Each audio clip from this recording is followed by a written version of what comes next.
पूरे झारखंड को सोने की परत से ढक दिया जाए तो उतना पैसा यहाँ खर्च हुआ, खास तौर पर आदिवासी कल्याण के नाम पर। पहले हम बिहार को कोसते थे कि बिहार के कब्जे में हम हैं, इस वजह से विकास नहीं हुआ। अब तो अपना झारखंड है, आपका खुद का राजपाट है।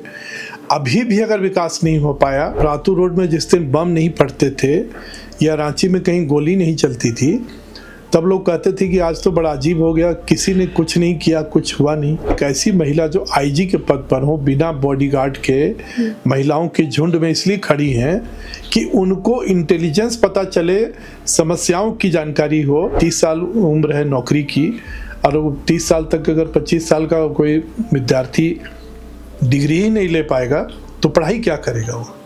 तो ये बहुत ही बुरी स्थिति थी। अगर उरांव आदिवासी जो है हिंदू नहीं है तो वो क्या है, वो किस रीति रिवाज को का पालन करते हैं।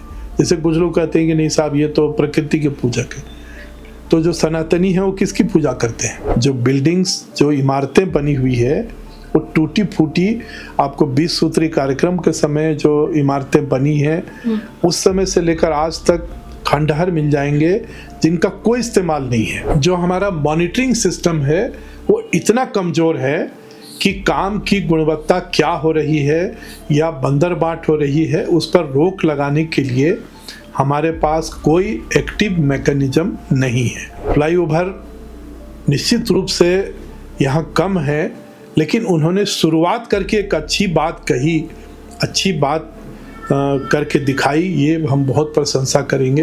ये कौन सुधारेगा? अधिकारियों से बात करिएगा, बोले पब्लिक ऐसी है।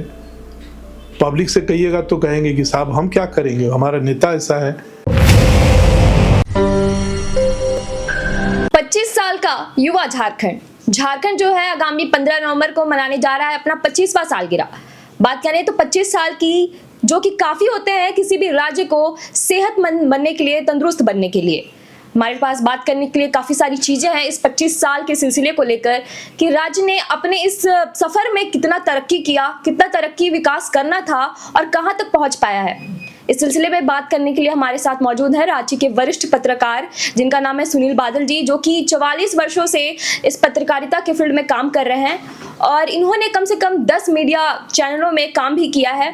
सर, आपने मैंने देखा था, पढ़ा था कि आपने लिखा है कि जो झारखंड है इसका कौन सुधारेगा, 25 सालों का जो सफर है, तो उससे क्या मतलब क्या था आपका? देखिए, मेरा ये कहना था कि 25 साल में अलग अलग करके लगभग सभी लोगों को मौके मिले कि वो झारखंड का भाग्य सुधारें। कोई मंत्री बने, कोई विधायक बने, कोई सांसद बने, कोई अलग अलग पदों पर मुखिया भी बने, या किसी भी पद पर किसी भी जगह पर नौकरी भी लोगों ने की। लेकिन सबके पास में ये कहने के लिए है कि झारखंड वहाँ नहीं पहुँच पाया, ये होना चाहिए, वो होना चाहिए। सभी लोग आइडिया बहुत देते हैं, लेकिन किसी ने ये नहीं कहा कि ये मेरी भी जिम्मेदारी थी जिसको मैंने पूरी नहीं की।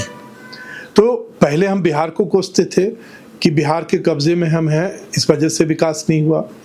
अब तो अपना झारखंड है, आपका खुद का राजपाट है। अभी भी अगर विकास नहीं हो पाया तो मेरा सवाल यही है कि तब कौन करेगा और कब करेगा।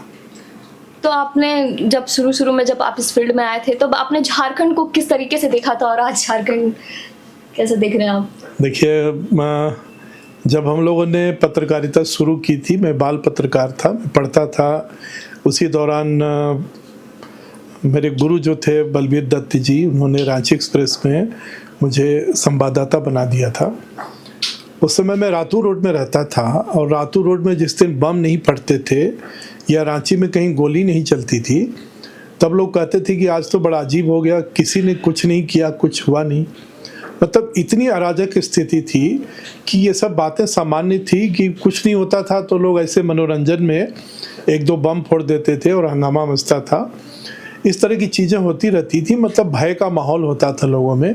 और यहाँ अलग अलग गिरोह थे, एक रातू रोड का गिरोह है, तो एक बस स्टैंड का गिरोह है, तो एक हिंदपीढ़ी का गिरोह है, तो एक चर्च रोड का है। इस तरह से आपस में, जैसे हम फिल्मों में देखते हैं, मुंबई की फिल्मों में, तो गैंगवार भी चलती थी, आपस में एक दूसरे में लड़ाई भी होती थी रांची में। और उसके बाद धीरे धीरे करके समय बदला, रांची की तस्वीर बदली और रांची में बहुत सारे परिवर्तन हुए। रांची जो है पहले की थी और आज की, जो अगर कोई आज से 30 साल पहले का आदमी रांची आ जाए तो निश्चित रूप से उसे बहुत अच्छा लगेगा, क्योंकि झारखंड में कुछ भी विकास नहीं हुआ ऐसा हम नहीं कह सकते। झारखंड ने बहुत कुछ किया है। आज एक झारखंड अंतर्राष्ट्रीय रूप से जाना जाता है। मैं एक बार मुंबई गया था तो मुझे लोगों को समझाने में बहुत दिक्कत हुई थी। वो समझ ही नहीं पा रहे थे कि रांची या कराची, क्योंकि रांची का किसी ने नाम नहीं सुना था। लेकिन आज के दिन धोनी के कारण या झारखंड की राजधानी बनने के कारण रांची अंतर्राष्ट्रीय मैप में है, जबकि झारखंड कहीं से किसी मामले में दूसरे राज्य से कम नहीं है। मेरा तो मानना है कि अधिक समृद्ध है। इसमें 40% जो भारत के खनिज हैं अकेले झारखंड में है और प्राकृतिक रूप से ये इतना सुंदर प्रदेश है। मुझे कई राज्यों में घूमने का मौका मिला है। मुझे पर्यटन का बहुत शौक है। मैंने देखा हिमाचल को भी, मैंने राजस्थान को भी देखा, जम्मू कश्मीर को भी देखा है, राजस्थान भी बहुत सुंदर है, वहाँ भी देखा मैंने। एक बार हम लोग ऊटी गए थे तो ऊटी में मैंने कहा कि इसी को देखने के लिए लोग आते हैं, तो उसने कहा कि हाँ सर इसी को देखने आते हैं। तो हम लोग का ये कहना था कि इससे बढ़िया, इससे बड़ा और सुंदर जो डैम है वो तो हम लोग का कोडरमा में है। आज के दिन अगर हम सिर्फ पर्यटन पर ध्यान केंद्रित करें तो झारखंड जैसे हिमाचल प्रदेश आत्मनिर्भर है, पर्यटन के बलबूते आर्थिक रूप से हम लोग आत्मनिर्भर बन सकते हैं। लेकिन जो आपने सवाल पूछा कि उस समय जो स्थिति थी, तो उस समय स्थिति थी कि झारखंड के इस हिस्से को दक्षिण बिहार कहा जाता था। इसके नाम से लोग डर जाते थे और बहुत सारी बातें ऐसी हैं जो उस समय की कही जाती थी। एक बार हम लोग वैष्णो देवी गए थे, वहाँ कुछ लोग आए थे मुंबई से, कुछ लोग आए थे गुजरात से, वो जैन थे, हम लोग के साथ में ही यात्रा वो कर रहे थे। तो जब मैंने उनको कहा कि आप रांची कभी आइए, सम्मेद जी शिखर जो है, जो आपको मधुबन जिसको बोलते हैं, गिरिडीह के पास है, कोई भी जैन धर्मावलंबी जब तक एक बार वहाँ नहीं जाए तो उनकी जीवन की यात्रा पूरी नहीं मानी जाती है, इतना पवित्र स्थल है वो। तो उन्होंने कहा कि जिंदा रहेंगे या नहीं रहेंगे लेकिन एक बार जाएंगे ज़रूर। तो मैंने कहा कि ऐसा क्यों बोल रहे हैं? उन्होंने कहा कि उनके साथ लूटपाट हुई थी, उनके पैसे छीन लिए गए थे, मारपीट हुई थी और बहुत ही बुरा उनका अनुभव था उस समय के बिहार का। तो मैंने कहा कि देखिए, अब वो बिहार जो आपने देखा था, वो जंगल राज वाला बिहार और आज के झारखंड में ज़मीन आसमान का अंतर आ गया है। और आप बेहिचक आएँ, और मैंने अपना नंबर भी दिया कि अगर आपको कोई कभी समस्या हो तो मुझसे बात करिए, जहाँ तक होगा मैं आपकी सहायता करूँगा। और अगर ज़रूरत पड़ेगी तो पुलिस के जो बड़े अधिकारी हैं या बड़े नेता हैं उनसे मैं आपकी बात करा दूँगा। तो उनको बहुत आश्चर्य हुआ। अब सोचिए कि क्या इमेज हम लोग की बाहर में बनी हुई है कि एक ऐसा राज्य जो उग्रवाद के चलते जाना जाता था, जो गुंडे के चलते जाना जाता था, टूटी फूटी सड़कों के लिए जाना जाता था, और यहाँ 4-4 साल लगभग जो है वो पढ़ाई के सेशन पीछे चलते थे। मतलब 90 की जो डिग्री है वो 95 में मिल रही है। तो सोचिए कि किसी की उम्र 5 साल अगर कम कर दी जाए या बढ़ा दी जाए तो क्या उसके जीवन में अंतर आएगा। 5 साल तो उसकी नौकरी के चले गए। अगर मान लीजिए 30 साल उम्र है नौकरी की, और वो 30 साल तक अगर 25 साल का कोई विद्यार्थी डिग्री ही नहीं ले पाएगा तो पढ़ाई क्या करेगा वो। तो ये बहुत ही बुरी स्थिति थी। उसमें सुधार जरूर हुआ है लेकिन अभी भी करना बहुत कुछ है। तो कितना आपको लगता है कितना बदलाव हो चुका है और कितना होना चाहिए था बदलाव? देखिए, बदलाव तो बहुत हुआ। बदलाव इस तरह से हुआ कि आज के दिन आधारभूत जो संरचना है उसमें बाहर कि जो भी लोग आते हैं तो विदेशों से भी कुछ मेरे रिलेटिव्स हैं वो आते हैं, तो यहाँ की सड़कें जैसे रिंग रोड उन्होंने देखा, जो अभी NH वगैरह बना है नया, उसको उन्होंने देखा तो उन्होंने कहा कि ये तो बिल्कुल इंटरनेशनल स्टैंडर्ड का है। मैंने भी 2-3 देशों की यात्रा की है, तो मैंने अपनी से कुछ नहीं कहा, मैं ड्राइव कर रहा था, उनको बैठाया हुआ था। उन्होंने कहा कि जो सड़क अंतर्राष्ट्रीय स्तर की जिन मानकों के साथ बनती है, जिन संकेतकों के साथ, मतलब सिग्नलिंग जो होती है, उसको भी पूरा मेंटेन किया गया है। उसी तरह से यहाँ कानून व्यवस्था बहुत अच्छी हो गई है पहले की तुलना में। और जो बात है उग्रवाद की, लगभग समाप्ति की ओर है। एक बहुत बड़ा काम अभी जो निवर्तमान DGP थे अनुराग गुप्ता जी, उन्होंने किया।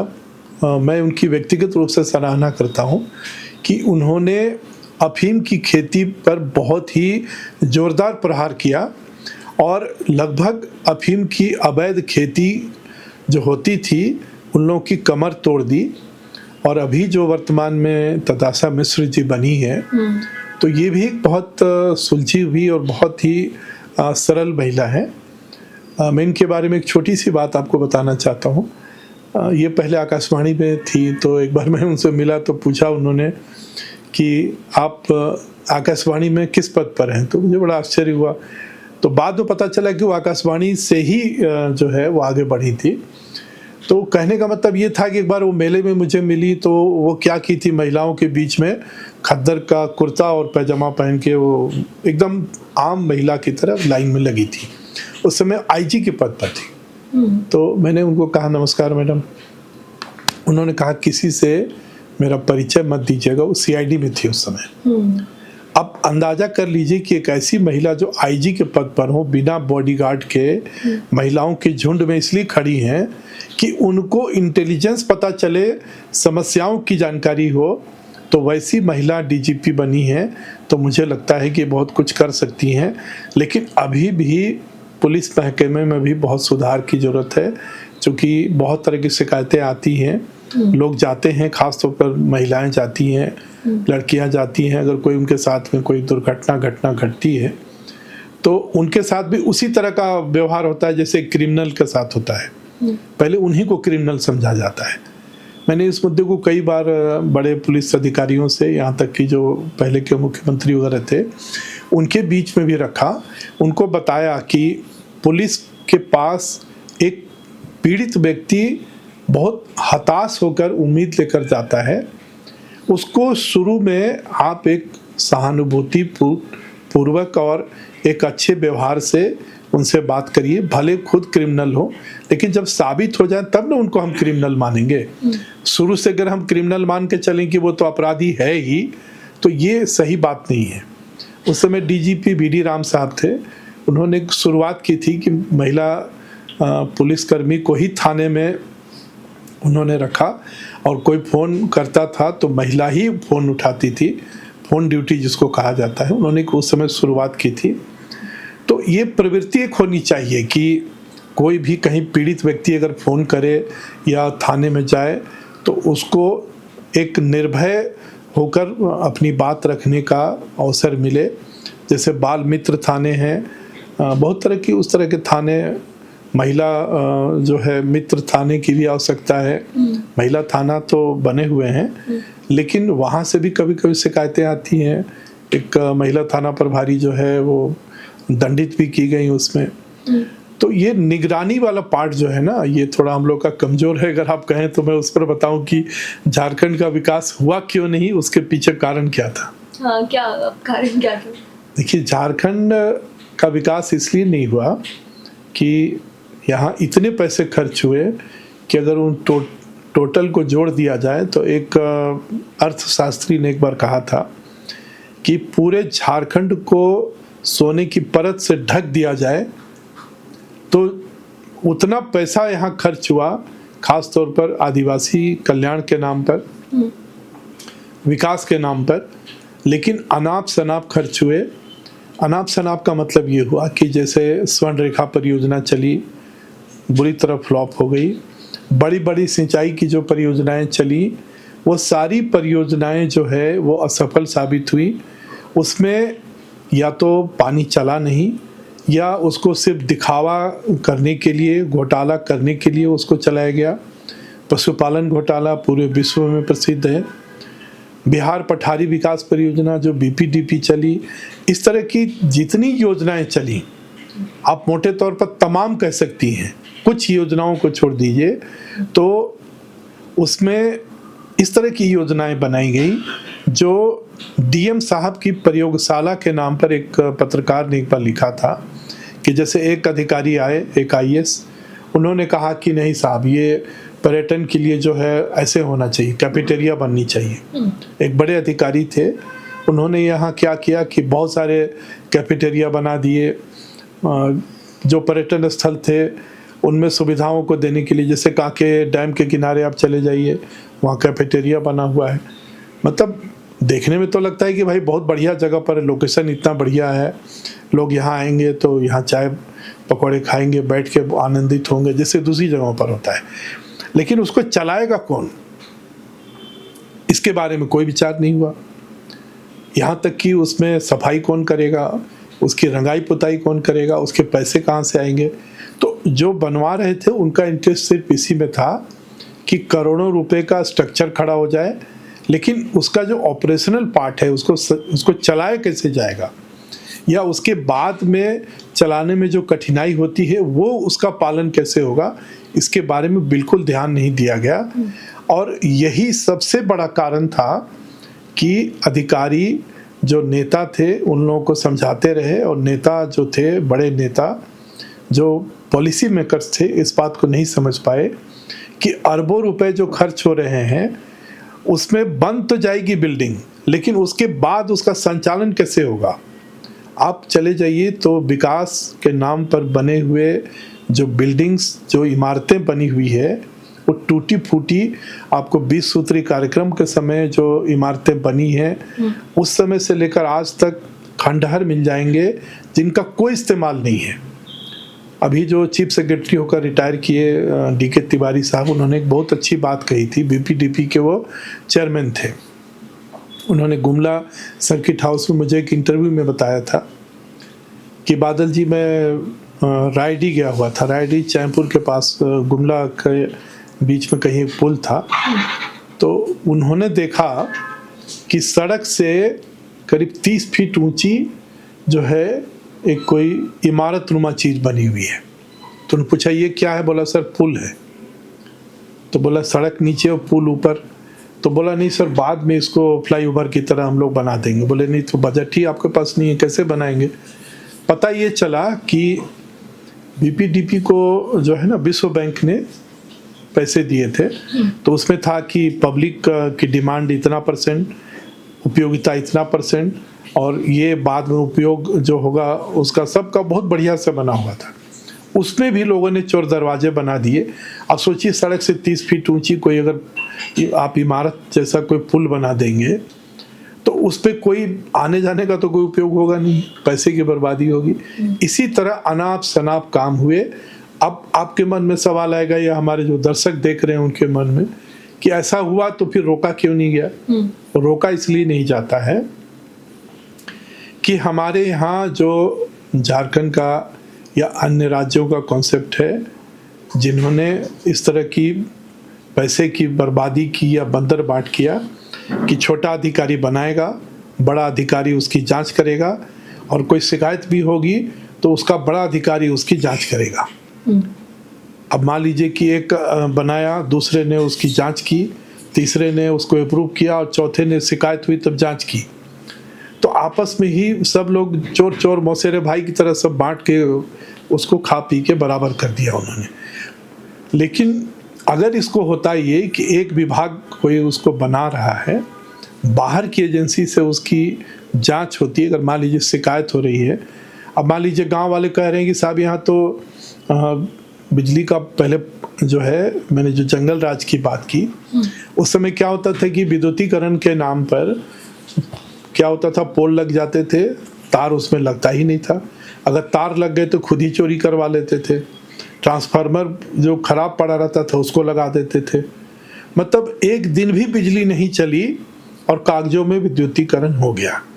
आज के दिन अभी रघुवर दास जी ने जो विद्युतीकरण करवाया, मैं उनकी प्रशंसा करूंगा। उन्होंने बहुत ही उम्दा, बहुत ही बढ़िया क्वालिटी का विद्युतीकरण करवाया।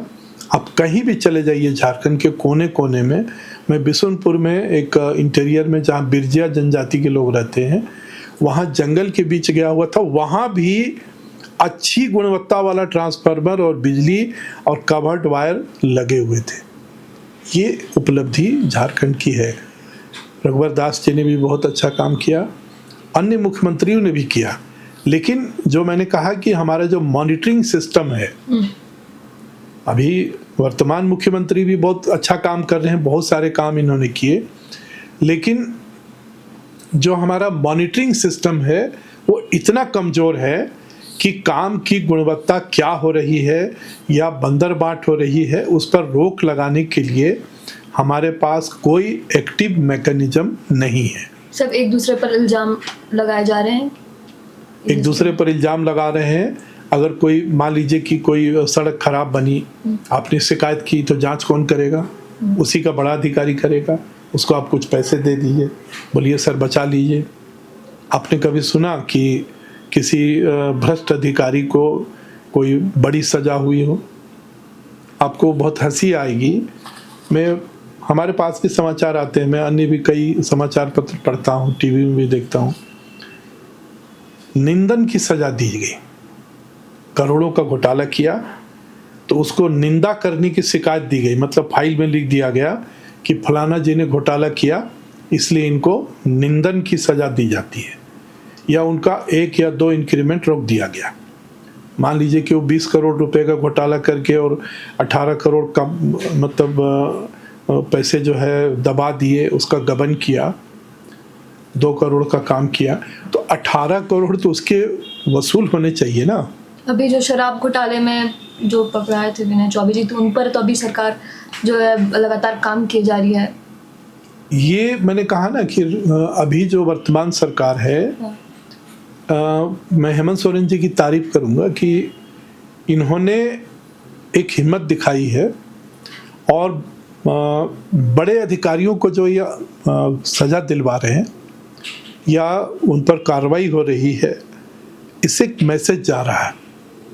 मैसेज ये जा रहा है कि कितना बड़ा भी अधिकारी हो, अगर उसने घोटाला किया है, मैं ये नहीं कहता कि किसी, आपने जो कहा विनय चौबे जी का कि उन्होंने कुछ गलत किया है, ये मैं नहीं कह सकता, ये कोर्ट का काम है। लेकिन अगर किन्हीं पर आरोप लगा तो उन पर कार्रवाई होगी, ये उन्होंने करके दिखाया है। अगर ये कोई मुख्यमंत्री अगर ऐसा करते हैं तो ये राज्य के लिए बहुत अच्छा है। और इनकी माननीय मुख्यमंत्री जी की जितनी प्रशंसा की जाए कम है कि इन्होंने कम से कम कार्रवाई करने की हिम्मत तो दिखाई। पहले क्या होता था कि आपको जो नेक्सस की बात होती है, मैंने देखा है ऐसा, ये बिहार के ज़माने से ही चलता आ रहा था, उससे पहले अंग्रेज थे वो भी नेक्सस बनाए हुए थे कि अधिकारी जो है वो ठेकेदार से मिला हुआ है और ठेकेदार है सो नेता से मिला हुआ है। अगर कोई गलती हो गई, काम नहीं हुआ, पुल धंस गया, बनने से पहले ही टूट गया, सड़क टूट गई, बिना मतलब पूरा काम किए पैसा निकाल लिए, शिकायत किसी ने की, पहले तो शिकायत की सुनवाई नहीं होगी। अगर वो अड़ गया, या कुछ लोग ऐसे हैं जो जिद पर आ गए, कोर्ट में मामला चला गया, तब क्या होगा कि उसकी लीपापोती होगी, जांच के नाम पर वो उसको खींचा जाएगा। अब ऐसा नहीं हो रहा है। अब शिकायत हो रही है तो जो एंटी करप्शन ब्यूरो ACB है उससे कार्रवाई हो रही है, लोग पकड़े भी जा रहे हैं। तो ये एक अच्छा लक्षण कहा जा सकता है, एक अच्छी शुरुआत कही जा सकती है।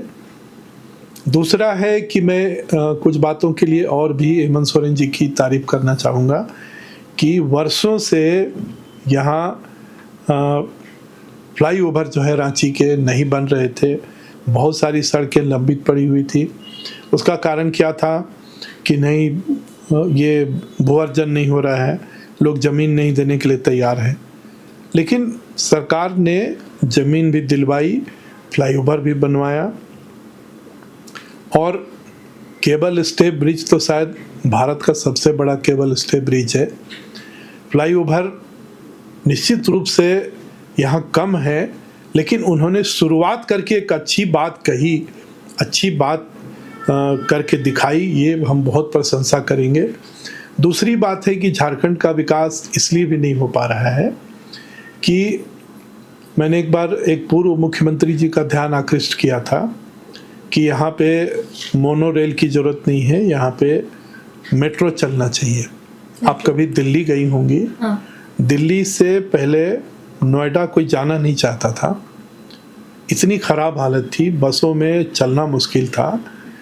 वही गुरुग्राम में मेरे कुछ दोस्त रहते थे, तो हंसी मजाक में हम लोग बोलते थे कि तुम ऐसा करो, कुछ पैसा मुझे दे दो, तब तुम्हारी ज़मीन खरीदने की कृपा हम तुम्हारे ऊपर करेंगे।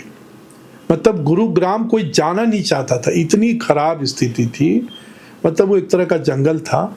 आज के दिन विश्व के सबसे महंगे प्लॉट अगर कहीं बिक रहे हैं तो वो गुरुग्राम है।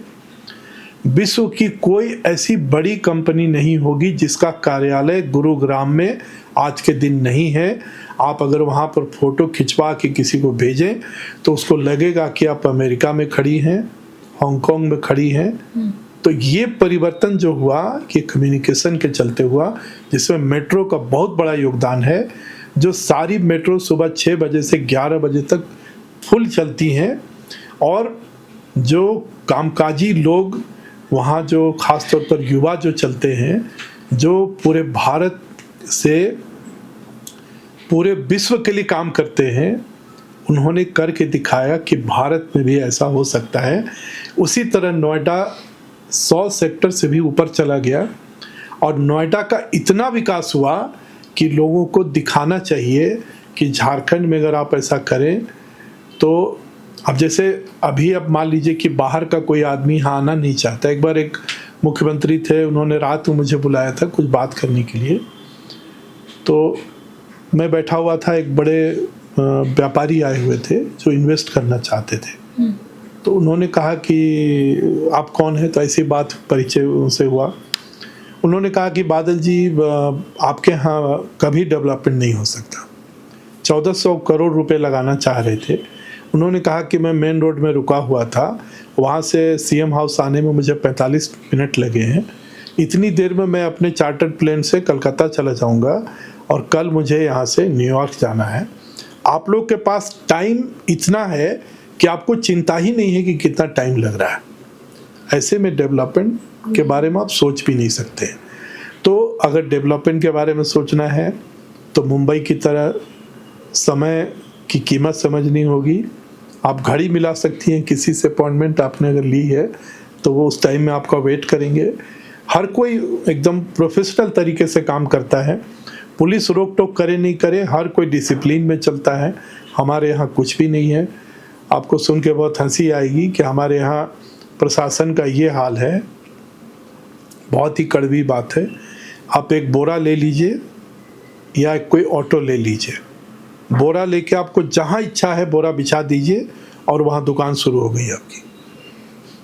उसी तरह से आप एक ऑटो ले लीजिए, कोई परमिट की ज़रूरत नहीं है, आप जहाँ चाहे ऑटो चलाइए। अगर कोई पुलिस वाला रोके तो उसकी सेवा कर दीजिए। सर्विस टैक्स आप देते जाइए, आप कहीं भी बैठ जाइए। आप किसी शहर में ऐसा नहीं कर सकते। आप सिमडेगा जैसे पार करेंगी, पहला शहर आपको राउरकेला आता है। वहाँ सड़क अलग, दुकान अलग। यहाँ सड़क कहाँ, दुकान कहाँ, कुछ पता नहीं। आप किसी कीमत पर उड़ीसा में सड़क पे दुकान नहीं लगा सकती। मैंने भारत का कोना कोना देखा है, विदेशों की तो बात ही छोड़ दीजिए। तो ये कौन सुधारेगा? अधिकारियों से बात करिएगा, बोले पब्लिक ऐसी है। पब्लिक से कहिएगा तो कहेंगे कि साहब हम क्या करेंगे, हमारा नेता ऐसा है। तो मैंने कहा कि उसको जिताया कौन है? तो सब एक दूसरे पर फेंका फेंकी करते रहते हैं एक दूसरे। इसीलिए मैंने कहा कि कौन सुधारेगा? अगर हम सिर्फ दूसरे पर जिम्मेदारी डालते रहेंगे तो ये जिम्मेदारी कौन पूरी करेगा? किसी को तो जिम्मेदारी लेनी होगी।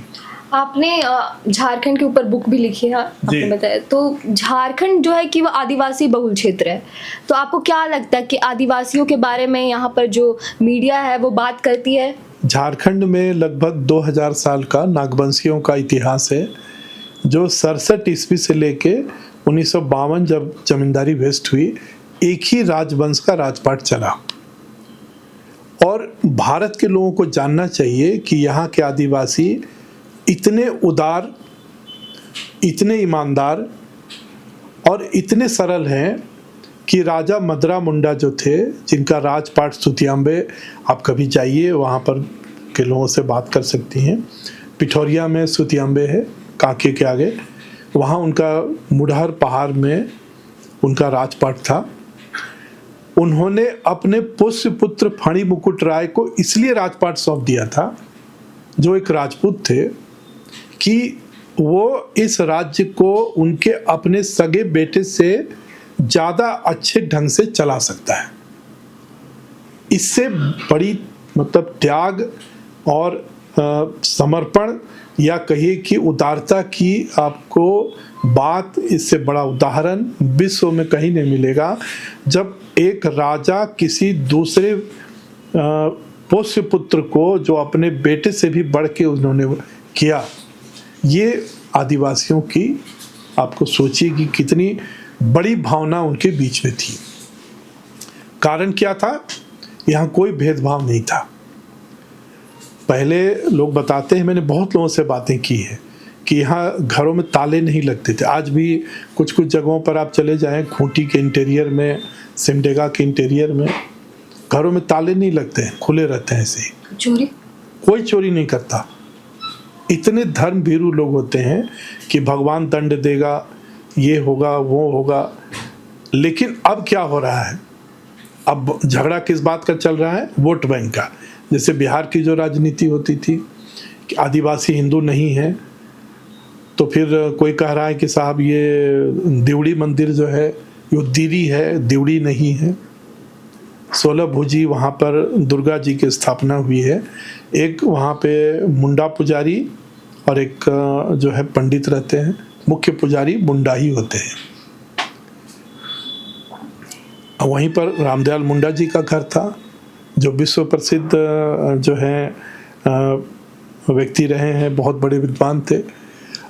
उन्होंने झारखंड में सांस्कृतिक पुनर्जागरण का प्रयास किया था और ये कहा था कि जाति और धर्म आधारित झगड़े झारखंड को बर्बाद करेंगे, नहीं होना चाहिए।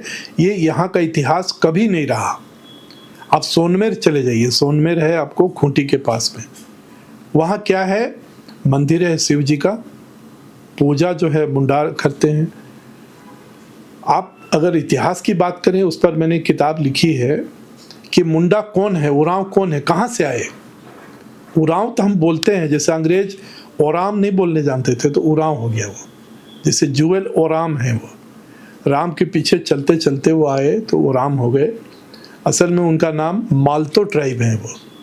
और मेरी जो रिसर्च है वो बहुत लंबी बातचीत हो जाएगी, कभी इस पर हम लोग बात करेंगे वो कहाँ से आए, और मेरे पास उसके प्रमाण हैं कि वो कहाँ से आए और क्यों अयोध्या में भी हैं, क्यों गोरखपुर में भी हैं।